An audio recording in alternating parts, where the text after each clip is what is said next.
I stood against the back wall of our packed conference room, watching my boss, Trevor Walsh, present my campaign strategy to the executive team and our new client, Harrison Pharmaceuticals. Every slide was mine. Every tagline was mine. Every piece of research was mine. He basked in their applause, soaking it up like sunshine. Then the door opened. Gerald Harrison, the CEO himself, walked in late. He scanned the room, spotted me, and walked straight over. His handshake was firm.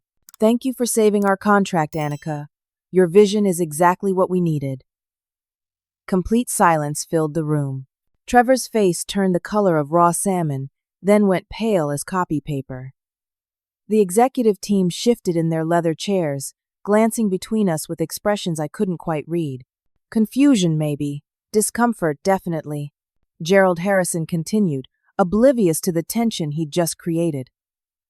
"Those late-night emails we exchanged really clarified everything, Annika. Your insights about our target demographics' pain points were brilliant. And that tagline you developed, 'Healing starts with understanding,' it's perfect for our new product line." Trevor cleared his throat, loud and deliberate. "Well, it was certainly a collaborative effort. I supervised the entire process, and the team worked together to bring this vision to life." Gerald turned to him, and something in his expression made my stomach flip. It was polite but firm, the way you'd correct a child who just told an obvious lie. "Actually, Trevor, Annika did this alone. She reached out directly to me after your initial pitch didn't quite meet our needs. I believe that was about 3 weeks ago? 3 weeks ago. The night I'd stayed in the office until 2 in the morning, rewriting everything because Trevor's generic approach was about to lose us the account. The night I'd made the terrifying decision to email the client directly, knowing it could backfire spectacularly. The meeting ended shortly after that. People filed out quickly, avoiding eye contact with everyone. I gathered my laptop and notepad, hands shaking slightly, trying to process what had just happened. Part of me felt vindicated. The bigger part felt terrified. I made it back to my desk before Trevor's assistant appeared. "He wants to see you." Now, his office was on the corner, windows overlooking downtown Seattle. On clear days, you could see Mount Rainier. Today, gray clouds pressed against the glass. Trevor stood by the window, hands in his pockets, the picture of casual authority in his tailored suit. "Close the door," he said without turning around. I did. He turned to face me, and his expression was pleasant, friendly even. That scared me more than anger would have. That was quite a moment in there. "Gerald really seems to appreciate your work." "I was just trying to save the account," I said carefully. "Oh, I know," he smiled. "And you did. That's worth congratulating. You really helped the team."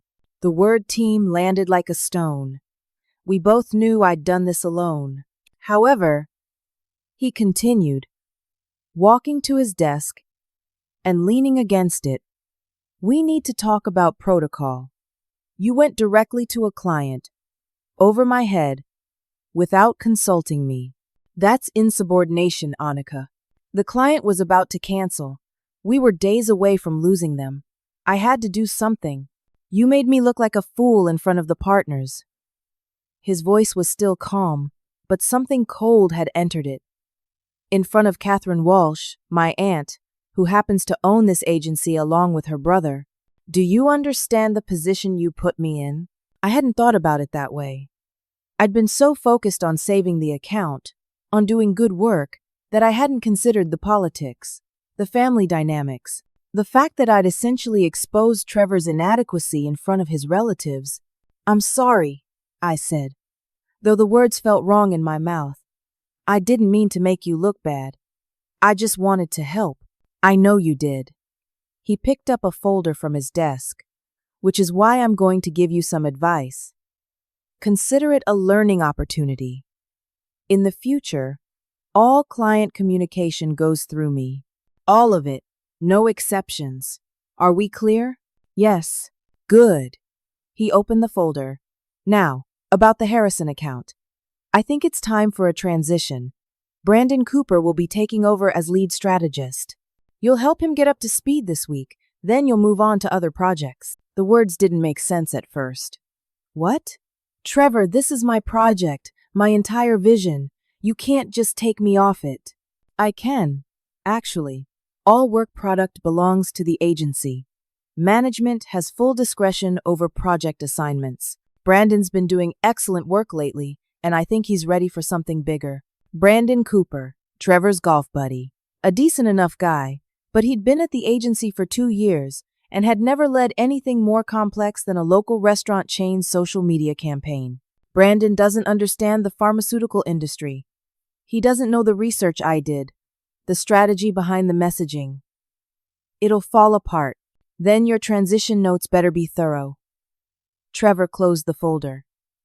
Consider this a lesson about going through proper channels. Dismissed. I walked out of his office in a daze, my brain struggling to catch up with what had just happened. I'd saved the account, I'd done everything right, and somehow I was being punished for it. As I passed the partner's suite, I heard Trevor's voice through the heavy oak door. It was slightly ajar. I shouldn't have stopped. Shouldn't have listened.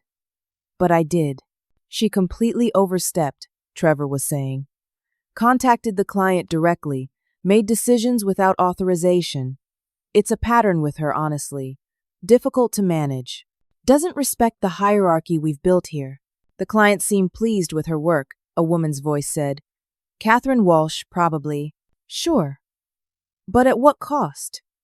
If we let employees think they can bypass management whenever they want, where does it end? We lose all control. All structure. Annika's talented, I'll give her that, but she's not a team player, not someone we can trust in a leadership position.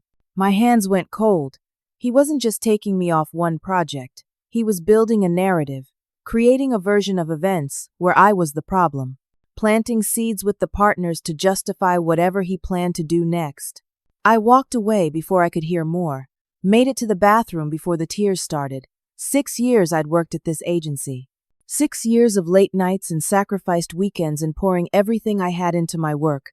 I'd built my reputation from nothing, started as a junior copywriter and worked my way up to senior strategist.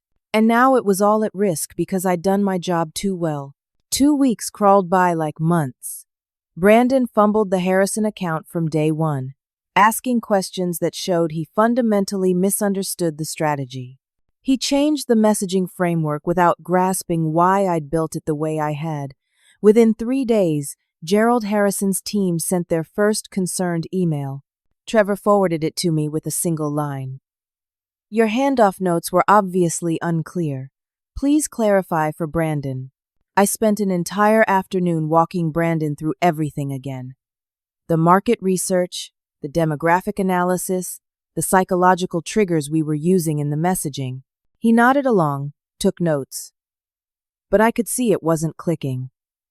This wasn't his fault. He'd been thrown into deep water without time to learn how to swim. The next day, Trevor called me into his office.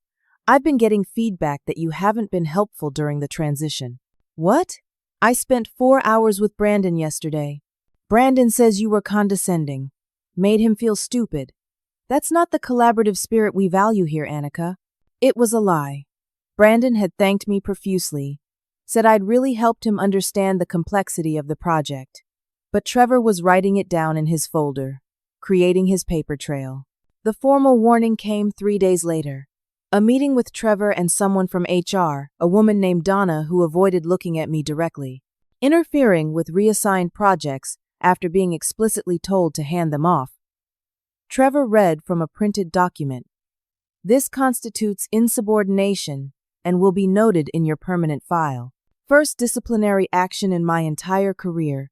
I signed the form because I had to, my hand shaking with rage and humiliation. My other projects started falling apart too. Trevor began reviewing all my work before client presentations. He'd make last-minute changes, often the night before, then insist we present his version. When things went well, he'd take credit in follow-up emails. When his changes caused problems, he'd forward the client's complaints to me with notes about execution issues. In meetings, he interrupted me constantly. When I'd propose an idea, he'd dismiss it immediately, sometimes with a patronizing smile. "I don't think you've thought that through, Annika." Then, 5 minutes later, he'd present the same idea as his own, slightly reworded, and everyone would praise him for it. My colleagues noticed. I could see it in their eyes, the way they'd glance at me when Trevor cut me off or took credit for my suggestions.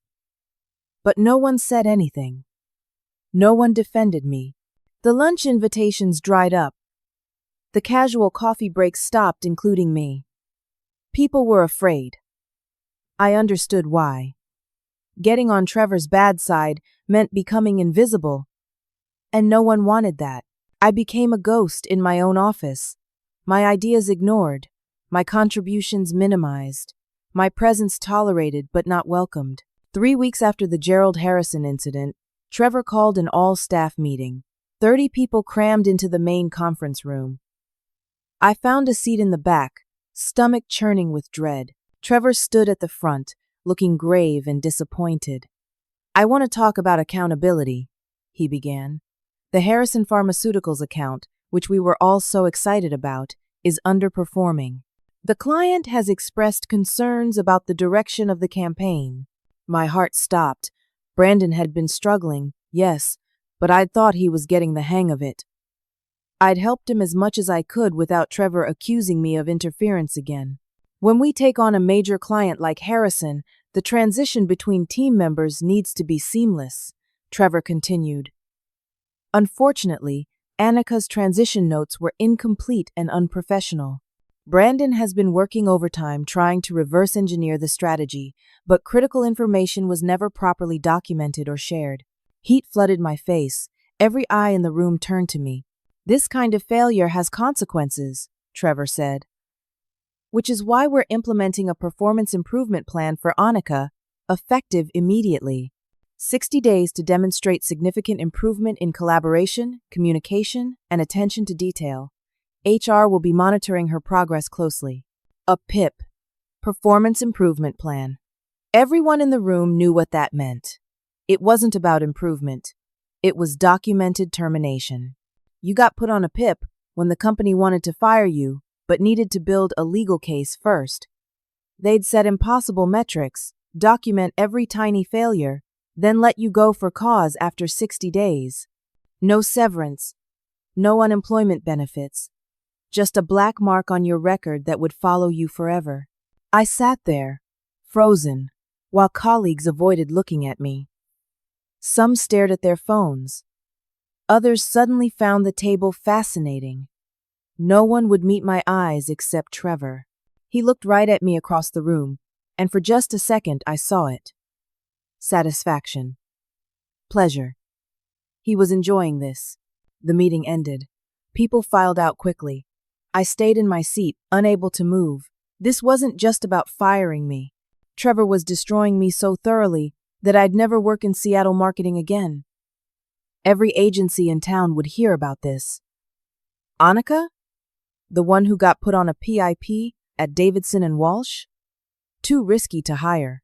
He'd won, and I'd helped him do it by being naive enough to think doing good work mattered more than office politics. That night, I didn't sleep. I sat at my kitchen table with my laptop, a pot of coffee, and a growing sense of desperate determination. If Trevor wanted to build a case against me, I'd build one against him. I started with my own files. Every project I'd worked on for the past 2 years. I pulled the metadata, the timestamps showing when documents were created and by whom. I organized emails chronologically, showing the progression of ideas from my drafts to Trevor's presentations. I documented every instance I could remember of him taking credit for work that wasn't his. It took me 3 nights. 3 nights of staying up until 4 in the morning, surviving on coffee and rage. But by the end, I had something solid. A timeline, evidence, proof that this wasn't just about the Harrison account. It was a pattern. And then I started digging deeper. If Trevor had done this to me, had he done it to others? I reached out to 3 former employees I'd kept in touch with: Sarah, who'd left 6 months ago, Jacob, who'd been at the agency for 4 years before suddenly resigning, Emma, who'd been one of the most talented designers we had before she left last year. Their stories made my blood run cold. Sarah. Trevor had taken credit for her entire rebranding campaign for a major tech client. When she'd confronted him, she'd been written up for attitude problems and eventually forced out. Jacob. Same story, different project. Emma. Trevor had stolen her design concepts for months before she couldn't take it anymore and quit without another job lined up. It was systematic, predatory. And no one had ever successfully stopped him because no one had ever had enough evidence. Until now. I requested a meeting with Catherine Walsh, the senior partner. Getting 30 minutes on her calendar took a week, but finally, I was sitting across from her in her corner office, my carefully organized evidence in a folder on my lap. Catherine was in her early 60s, silver hair cut in a sharp bob, wearing a suit that probably cost more than my monthly rent. She looked at me with polite attention, the way you'd look at a minor inconvenience you were obligated to address. "Thank you for seeing me," I said, my voice steadier than I felt. "I need to talk to you about Trevor." "Your supervisor, yes. He mentioned you'd requested this meeting. He's concerned about your progress on the PIP." Of course he'd gotten ahead of me. "That's part of what I need to discuss. The PIP isn't legitimate. It's retaliation." I walked her through everything. The Harrison account, the stolen credit, the pattern of behavior with other employees. I showed her the files with timestamps, the emails, the testimony from Sarah, Jacob, and Emma. I presented it all professionally, calmly, the way I'd present a campaign strategy to a client. Catherine listened without interrupting. Her face revealed nothing. When I finished, she sat back in her chair and steepled her fingers. "These are serious allegations, Annika." "I know. That's why I documented everything. I wouldn't bring this to you without evidence. We'll need to investigate thoroughly. This will take time." "I understand. In the meantime, I need you to keep this confidential. Don't discuss this with anyone else in the office. Can you do that?" "Yes." She stood, extending her hand. "Thank you for bringing this to my attention. We take these matters very seriously." I left her office feeling something I hadn't felt in weeks. Hope. Catherine had listened. She'd taken me seriously. She'd seen the evidence. Finally, someone in power was going to hold Trevor accountable. I slept that night. Really slept. For the first time in a month. The next morning, Trevor called me into his office. I knew something was wrong the moment I saw his face. Not angry. Amused. He gestured to a chair. On his desk sat a neat stack of papers. My papers. My evidence. My entire case against him, printed out and sitting there like a trophy. "Have a seat, Annika." I sat, my legs suddenly weak. "My aunt shared your little presentation with me yesterday evening. Very thorough. I'm impressed by the effort you put into it." He picked up the stack, thumbing through it casually. "All these timestamps, these emails, these interviews with disgruntled former employees. You really built quite a case." "It's all true," I managed. "Maybe. Maybe not. Doesn't really matter, does it?" He set the papers down. "Did you really think Catherine would choose you over family? She's my Aunt Annika. This agency is family-owned. Walsh family always has been." The hope I'd felt yesterday curdled in my stomach. Catherine and her brother David started this agency 35 years ago. I've been groomed to take over since I graduated from business school. I'm being made partner next quarter. When Catherine retires in a few years, I'll probably run the whole operation. He leaned forward. "You're a good strategist. I'll give you that. But you're terrible at office politics. You're stealing people's work. You're driving out talented employees. You're destroying careers. I'm managing. That's what executives do. We make decisions about resources, about credit, about who deserves to advance. Sometimes talented people don't fit the culture. Sometimes they need to move on." He opened his desk drawer and pulled out a document. "Which brings me to this. A severance agreement. You resign. Effective. Immediately. We give you 3 months' salary, continue your health insurance for 90 days, and you sign an NDA agreeing never to disparage the agency or anyone who works here. And if I don't sign, then I fire you for cause. Insubordination, poor performance, and now making false allegations against management. You leave with nothing. No severance, no unemployment. And I'll make sure every agency in Seattle knows exactly why you were terminated. You'll never work in this city again, probably not in this industry. He slid the document across the desk. You have 48 hours to decide. I'd suggest you think very carefully about your options. I looked at the severance agreement, at Trevor's confident face, at the evidence I'd worked so hard to gather sitting useless on his desk. I'd thought I was being strategic, building a case, fighting back. Instead, I'd shown him every card I had. I'd revealed my entire strategy, and he'd used it to trap me even more completely. I'd made myself more vulnerable than ever. No allies, no leverage. And now Trevor knew I was actively trying to expose him. He'd always be one step ahead because I'd handed him the playbook. 48 hours, he repeated, clocks ticking. I didn't sign the severance. I couldn't. Not because of pride or principle, but because of math. 3 months' salary sounded generous until you broke it down. After taxes, it would barely cover 2 months of rent on my apartment in Capitol Hill.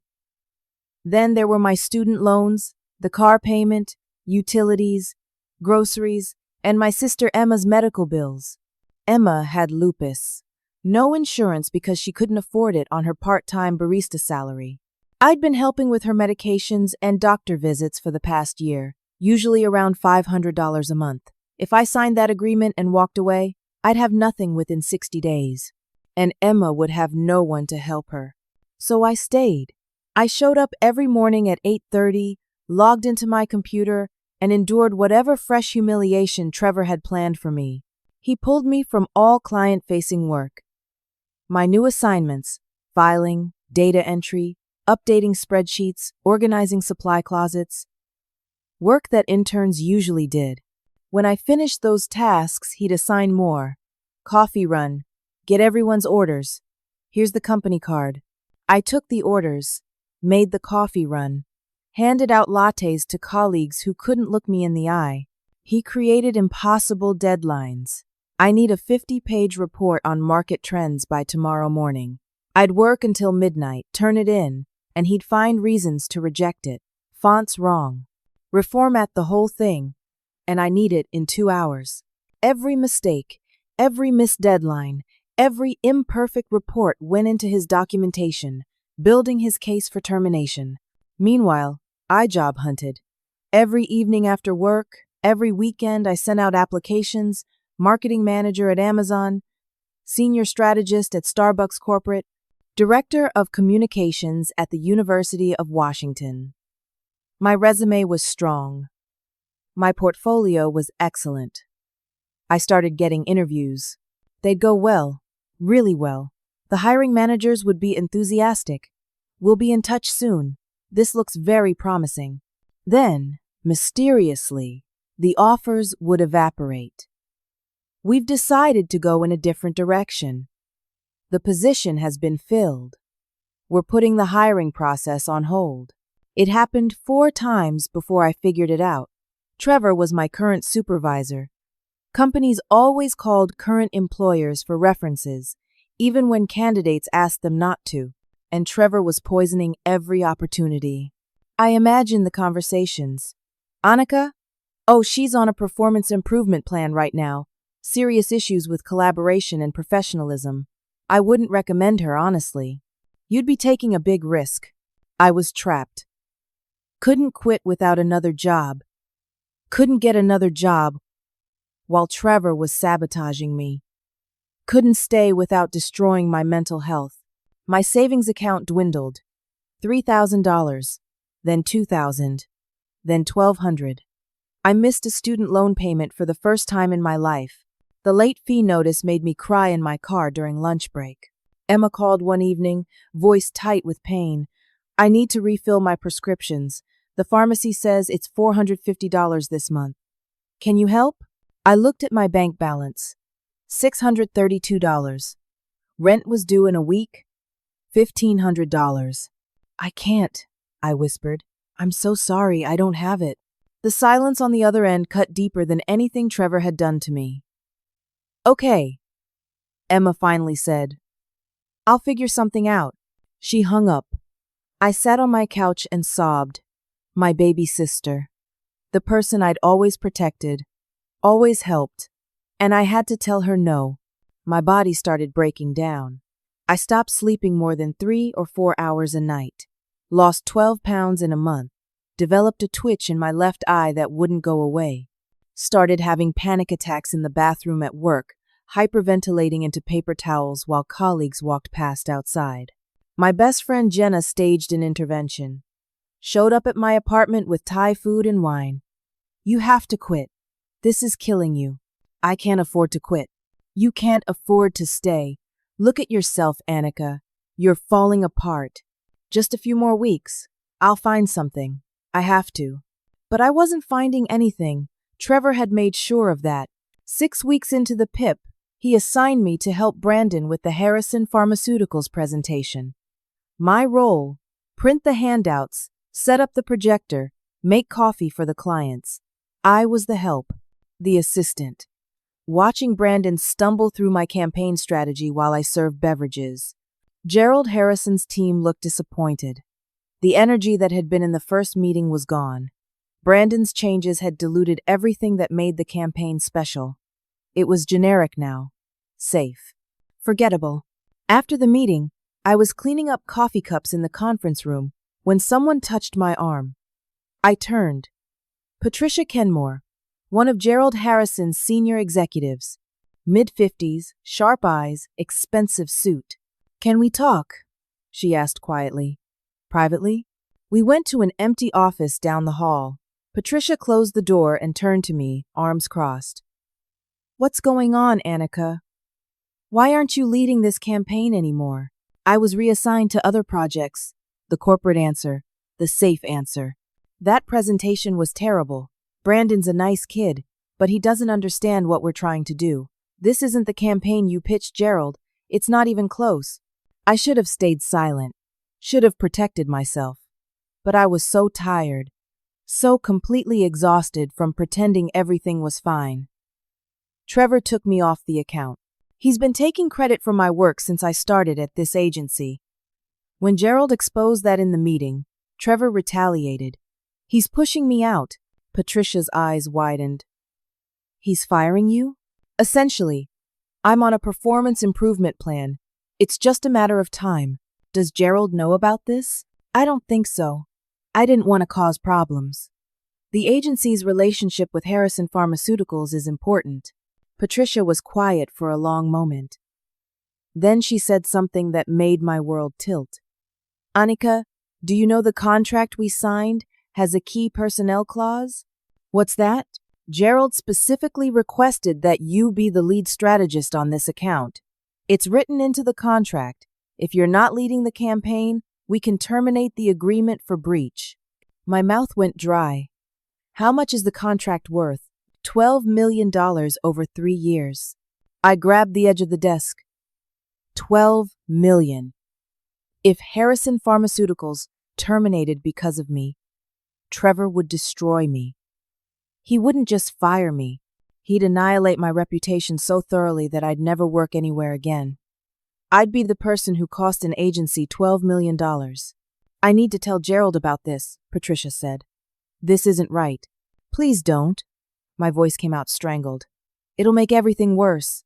Trevor will blame me for losing the contract. I'll be unemployable. Patricia looked at me with something like pity. You're already being pushed out.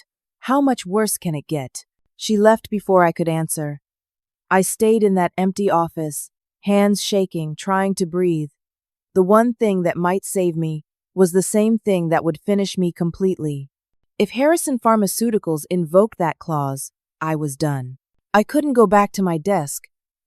Couldn't face the office, the pitying looks, Trevor's inevitable smugness when he found out. I grabbed my bag and left. Called in sick the next day. And the day after that, used up what little sick time I had left, hiding in my apartment, trying to figure out how this had all gone so wrong. My phone buzzed constantly. Trevor demanding doctor's notes. HR asking for updates. My landlord texting about rent. Emma asking if I was okay. I ignored them all. Sat on my couch in pajamas, staring at the wall, wondering if I should just sign Trevor's severance agreement and give up. At least then the torture would end. At least I'd have 3 months to figure out my next move before I was completely broke. The problem was, I still had too much pride to let him win. That pride was probably going to destroy me. On my third sick day, HR called and said if I didn't return immediately with a doctor's note, I'd be terminated for job abandonment. I dragged myself to an urgent care clinic, paid $80 I didn't have for a doctor to confirm I'd been experiencing stress-related symptoms, and returned to the office the next morning. Trevor was waiting at my desk. Feeling better? Yes. Good. We need to talk. Conference room 3. Now. The walk down the hallway felt like walking to an execution. Conference room 3 was small, no windows. Sitting around the table, Trevor, Catherine Walsh, her brother David Walsh, and James Porter, the non-family partner I'd barely interacted with in 6 years. All 3 partners. This was it. They were firing me. Have a seat, Annika, Catherine said, her voice carefully neutral. Saturday. David Walsh, a silver-haired man in his 60s, who usually smiled at everyone, looked grim. He slid a document across the table. We received this 2 days ago. From Harrison Pharmaceuticals' legal team. I picked it up. Formal notice of contract breach. They were invoking the key personnel clause, demanding I be reinstated as lead strategist within 7 days or they'd terminate the $12 million contract. Did you contact the client and complain about your treatment here? Catherine asked. No, I didn't. One of their executives, Patricia Kenmore, approached me after a presentation. She asked questions. I answered honestly. Trevor slammed his hand on the table. You're sabotaging us. You went crying to the client because you're on a PIP, and now you're trying to take down the entire agency. That's not what happened. You've been insubordinate from the start, going around management, making unauthorized decisions, and now this. You're trying to leverage the client relationship to save your job. James Porter, who'd been silent until now, spoke up. His voice was quiet but firm. Can I see the original campaign files? Trevor stiffened. What? The Harrison campaign. I want to see who created the original strategy. I pulled out my laptop with shaking hands, opened the files, showed the metadata, the timestamps, everything I'd shown Catherine weeks ago, before she'd betrayed me by giving it all to Trevor. James reviewed everything carefully, clicked through the documents, checked the dates, read the email chains between Gerald Harrison and me. When he finally looked up, his expression was troubled. This is clear. Annika created this campaign. The client specifically requested her. She's the key personnel they're referring to. Catherine leaned back in her chair. The question isn't who created the campaign. The question is whether Annika violated company protocol by contacting the client directly and whether her subsequent actions have damaged our relationship with Harrison. She saved the account when Trevor's approach was failing, James said. The client is happy with her work. They want her leading the project. Trevor's face was red, but she's proven she can't be trusted. She's been insubordinate, made false allegations against me, and now she's poisoned our client relationship. If we give in to this, we're telling every employee in this agency that they can bypass management whenever they want. If we don't give in, we lose $12 million, David Walsh said quietly. Catherine folded her hands on the table. If we keep her on the project, we're rewarding bad behavior. We're showing employees they can manipulate client relationships for job security. We'll lose control of this agency. The room fell silent. I sat there, watching these 4 people debate my fate like I wasn't even present. Finally, Catherine spoke again. I think there's a solution that addresses everyone's concerns. Annika can return to the Harrison account, but she'll need to sign an agreement first. She pulled out a document. 3 pages of dense legal text. I skimmed it, and my heart sank with every paragraph. The agreement stated that I acknowledged my conduct in contacting the client directly was inappropriate, agreed that Trevor was right to implement disciplinary measures, accepted that all work product belongs to the agency, and management has full discretion over credit and assignments, waived any right to sue or make complaints about my treatment, understood that any future performance issues would result in immediate termination with no severance.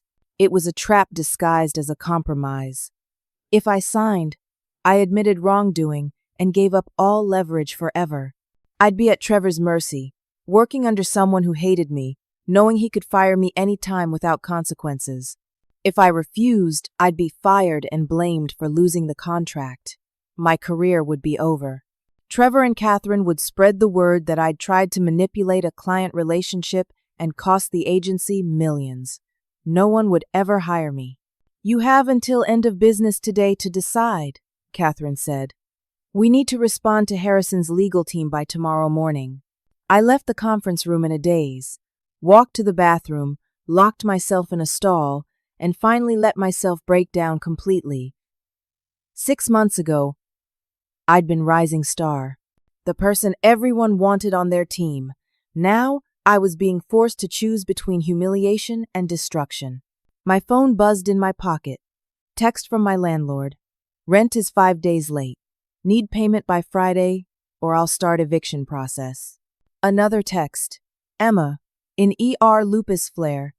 Don't worry about money, called Mom. Another. Student loan company. Account 60 days past due. Contact us immediately to avoid default. I couldn't afford to lose this job. Literally could not afford it. Emma needed me. My bills needed to be paid. I had responsibilities, people depending on me. But signing that agreement would destroy something else. My dignity, my sense of self, any chance at future justice. I sat in that bathroom stall, phone in my hands, and realized I was completely trapped. Every path forward led to disaster. Trevor had won. Catherine had won. And I'd helped them do it by fighting back, by trying to stand up for myself, by believing that doing good work and having evidence and being right would matter. It hadn't mattered. It never matters when the other side holds all the power. I pulled up the agreement on my phone, stared at the signature line. All I had to do was type my name. Submit. Accept. Survive. I was about to do it. My finger hovered over the screen. Then my phone rang. Unknown number. I almost didn't answer, but something made me pick up. Annika? This is Gerald Harrison. I nearly dropped my phone into the toilet. Mr. Harrison, I'm so sorry about all of this. The legal notice, the contract issue.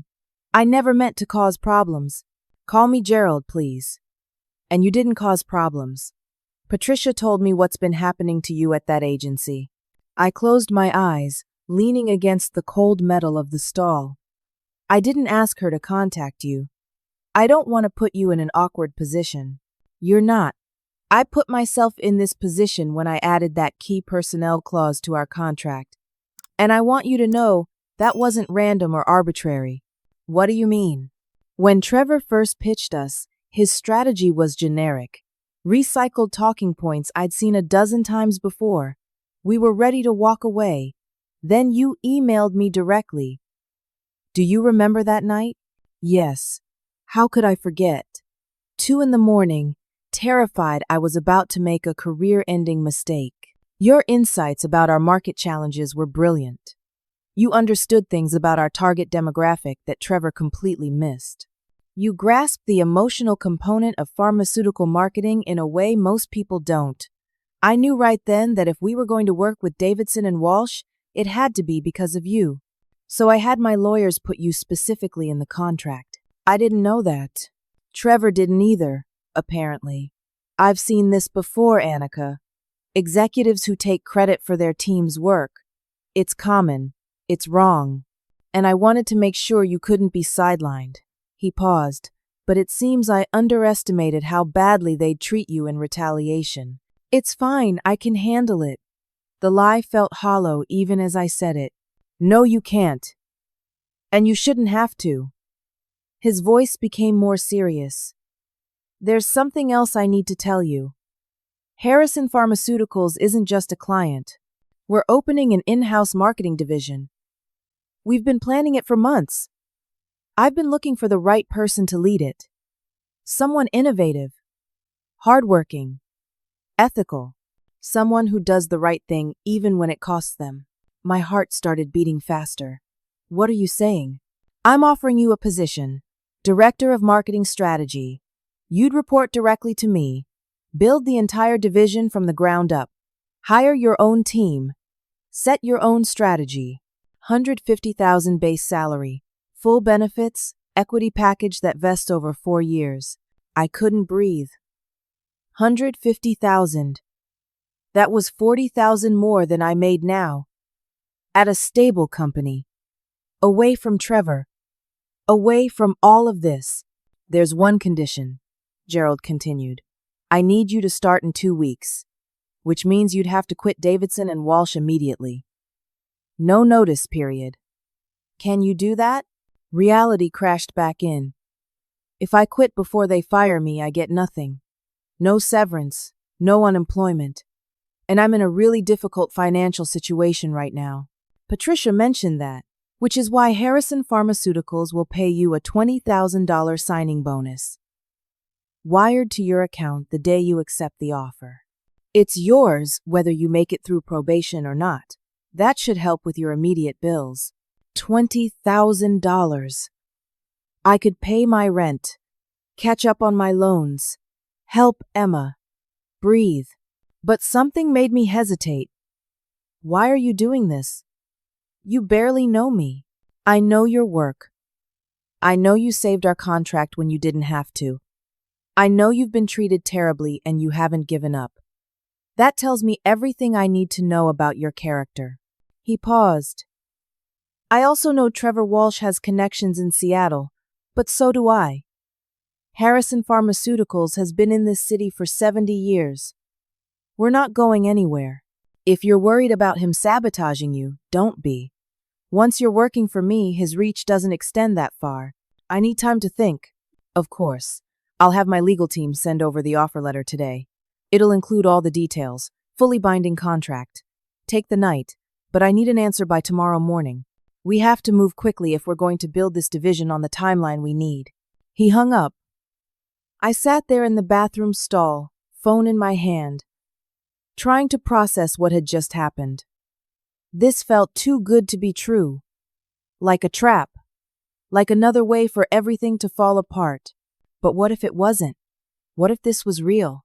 I left work early, went home, waited for the offer letter. It arrived at 6 in the evening. I read every word 3 times.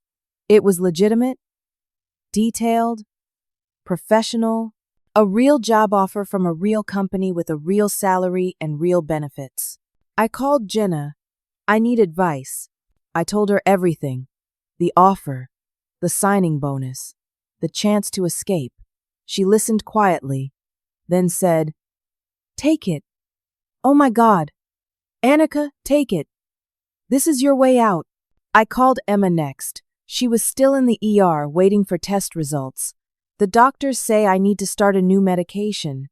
It's expensive, but it should help with the flares. How expensive? $800 a month. I'll figure it out. Maybe pick up more shifts. Emma, I might have a new job. Better salary.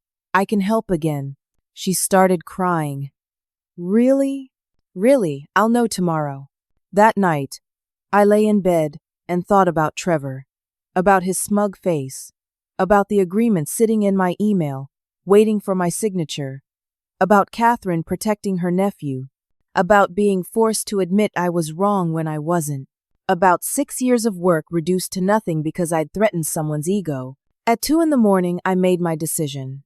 Not just about the job, about everything. I opened my laptop and accepted Gerald's offer, signed electronically, hit send. Then I opened a new email. To James Porter, the only partner who'd seemed to care about ethics. I attached every piece of evidence I'd compiled. The original files, the timeline, the testimony from former employees, everything. I wrote, "Mr. Porter, I'm resigning effective immediately to accept another position. But I want you to know the truth about why I'm leaving and what's been happening at this agency." Trevor Walsh has been stealing credit from employees and pushing them out when they object. Catherine Walsh has been covering for him. I've attached documentation showing a pattern of this behavior over multiple years. You seem to care about doing the right thing in that meeting. I hope you actually do something about this. The people still working at Davidson and Walsh deserve better. I copied the email to everyone, the entire leadership team, including Trevor and Catherine. Then I blind copied it to every employee in the company. My finger hovered over send. This would burn every bridge, make enemies of powerful people, maybe backfire spectacularly. But I was done being afraid. I hit send. Then I closed my laptop, took a sleeping pill, and went to bed. For the first time in months, I slept through the night. I woke up to 237 emails and 41 text messages. My resignation had gone viral inside the agency. Colleagues were responding, sharing their own stories about Trevor. The flood was overwhelming. I showered, dressed in my favorite suit, and went to the office one last time to collect my personal items. To close this chapter, the office was chaos. People clustered in groups, speaking in hushed voices. Phones rang constantly. I could feel the energy, crackling and unstable. Something had broken open. I headed toward my desk. Trevor intercepted me halfway across the floor. His face was the color of a brick, veins visible in his forehead. "You just committed career suicide," he hissed. "I'll sue you for defamation, destroy you in court. You'll never work in this city again." I looked at him calmly. For the first time in months, I felt no fear. "You can't sue me for defamation when everything I said is true. I documented everything. Timestamps, metadata, witness testimony. You want to take me to court? Go ahead. Discovery will be fascinating." His mouth opened and closed. No words came out. "I already have a job, Trevor. A better one. Director of Marketing Strategy at Harrison Pharmaceuticals. $150,000 a year. I start Monday." I walked past him. He didn't follow. At my desk, I packed my things. Photos, a plant, some books. Not much accumulated in 6 years. I was sliding the last box into a bag when Catherine Walsh appeared. "You need to come with me. Now." She pulled me into a small conference room and shut the door hard enough to rattle the frame. "You put this agency at risk. We could lose clients over this. Face lawsuits. You've damaged our reputation irreparably." "I put nothing at risk. Trevor did that. You did that by protecting him for years. He's family. You don't understand loyalty." "I understand enabling. How many people did Trevor push out before me? How many talented employees did you lose because you couldn't hold your nephew accountable?" Catherine's expression hardened. "We're terminating the contract with Harrison Pharmaceuticals. Trevor's performance issues, not yours, but you won't get to claim that as a victory. The damage is done." "Good. Gerald already told me they were terminating because of Trevor's incompetence. But at least now you can't lie about why you lost $12 million. I left the conference room before she could respond. As I headed toward the exit, individual colleagues approached me, quietly, carefully. "Thank you, Sarah," from accounting whispered. "You're brave." "I'm going to HR today," another woman named Paula said.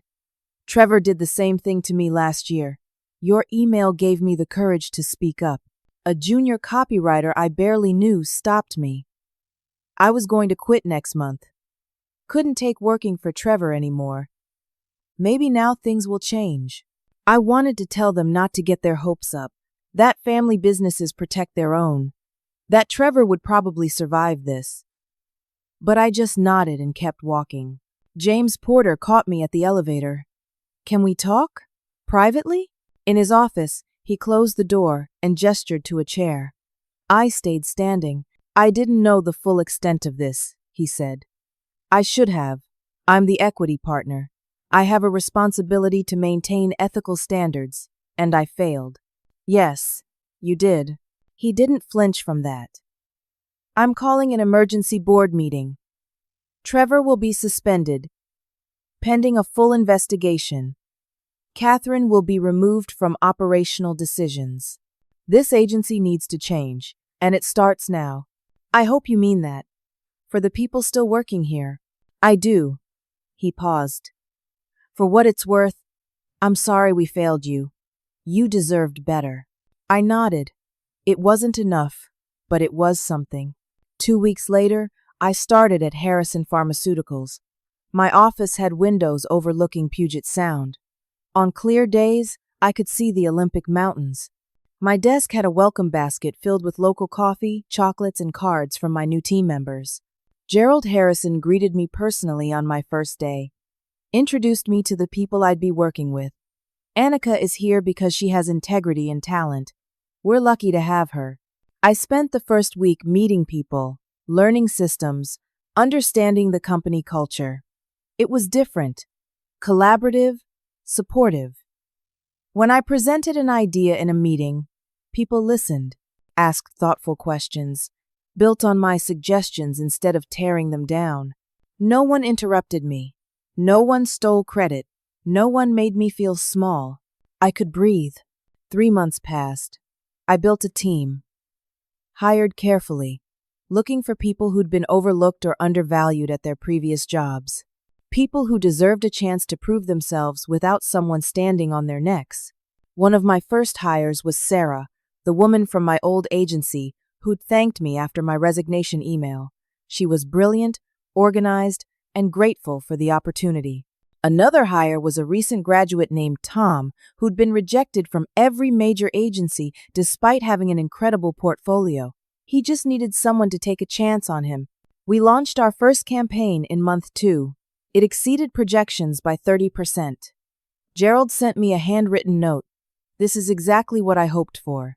Thank you. News reached me through the Seattle marketing grapevine. Trevor had been fired after a formal investigation found multiple policy violations. 5 employees had come forward with complaints. The board couldn't ignore that many voices, even for family. Catherine Walsh had retired, officially. Unofficially, she'd been forced out by the other partners who were furious about the scandal and the lost revenue. James Porter was now managing partner. He'd implemented new ethics policies, hired an outside HR firm to review all personnel practices, and published a company-wide apology acknowledging past failures. Davidson and Walsh had lost 3 more major clients. Their reputation was damaged. The industry gossip was brutal. I wasn't happy about any of that. I didn't take pleasure in their downfall. But I was happy that I was thriving, that I'd found a place where my work mattered and my integrity was valued. One afternoon, I got an email from Paula, the woman who told me she was going to HR. Wanted to let you know I'm leaving to start my own agency. Trevor might have had power at Davidson and Walsh, but he doesn't own this industry. We do. The people who actually do the work. Thank you for showing us we didn't have to accept that treatment. That made me smile. Really smile for the first time in months. That evening, I sat in my office as the sun set over the water. The sky turned pink and gold. I thought about that conference room 6 months ago, when Gerald Harrison had walked in and said my name. The moment that had changed everything. Trevor had thought exposing him in front of everyone would be my end. Catherine had thought protecting her family would keep the agency strong. They'd both been wrong. Standing up for yourself is terrifying. The powerful will try to crush you for it. They'll use their resources, their connections, their ability to manipulate fear. They'll isolate you and make you doubt everything you know about yourself. They'll make you feel small and powerless and wrong. But your work speaks for itself. Your integrity matters. There are people who will value both, even when it feels like no one does. When someone steals credit for your work, they're not just taking recognition. They're betting you're too afraid or too powerless to fight back. Sometimes the fight costs everything, but sometimes staying costs more. Your dignity, your health, your sense of self. The truth always comes out eventually. Good work, done with integrity, will always find its home. It might not be where you expected. It might not be on the timeline you wanted, but it will find you. I learned something else too. You can't control how other people treat you. You can't force them to be ethical or fair or decent. But you can control how long you allow yourself to stay in situations that destroy you. You can choose to walk away, even when it's terrifying. Even when you don't know what comes next. Trevor took credit for my work that day, but he couldn't take the talent, the determination, or the strength I didn't even know I had. And in the end, that's what mattered most. I pulled out my phone and texted Emma. "How are you feeling?" "Good. New medication is working. No flares in 2 weeks." "That's wonderful. Want to get dinner this weekend?" "My treat." "Really?" "Really. I can afford it now." 3 heart emojis came back immediately. I looked out at the Seattle skyline, at the lights starting to flicker on as darkness fell. Same city. Different world. Different life. Better life. I'd made it through, not because someone rescued me, though Gerald's offer had been crucial, but because I'd learned I could rescue myself, even when it meant losing everything to gain something better. The credits aren't what matter. The awards aren't what matter. Your name on the project isn't even what matters, not really. What matters is knowing your worth, protecting your dignity, refusing to let people make you smaller than you are, and having the courage to walk away from anything that asks you to be less than you deserve. I turned off my office light and headed home. Tomorrow, I'd come back and keep building, keep creating, keep proving that good work and good people can thrive when they're given the chance. Trevor didn't win. Catherine didn't win. I did. And that was enough. Now I want to hear from you. Have you ever had someone take credit for your work? How did you handle it? Did you speak up or stay silent? Did things get better or worse? Drop your story in the comments below. I'd love to hear how you navigated a situation like this. If this story resonated with you, please hit that like button. It helps more people find these stories and know they're not alone in their struggles. And if you haven't already, subscribe to this channel. I share stories about workplace challenges, family conflicts, and personal triumphs every week. Stories about real people facing real problems and finding their way through. Share this video with anyone who might need to hear it. Anyone who's being treated unfairly at work. Anyone who's struggling with a toxic boss or a dysfunctional workplace. Sometimes knowing someone else survived a similar situation is exactly what we need to find our own courage. Thank you for listening to my story. Thank you for being here. I hope wherever you are in your own journey, you find the strength to stand up for yourself and the wisdom to know when it's time to walk away. You deserve to work somewhere that values you. You deserve respect. You deserve credit for your own work. Don't ever let anyone convince you otherwise. Take care of yourselves. Be kind to each other. And remember, your worth isn't determined by how others treat you. It's determined by how you treat yourself. Until next time,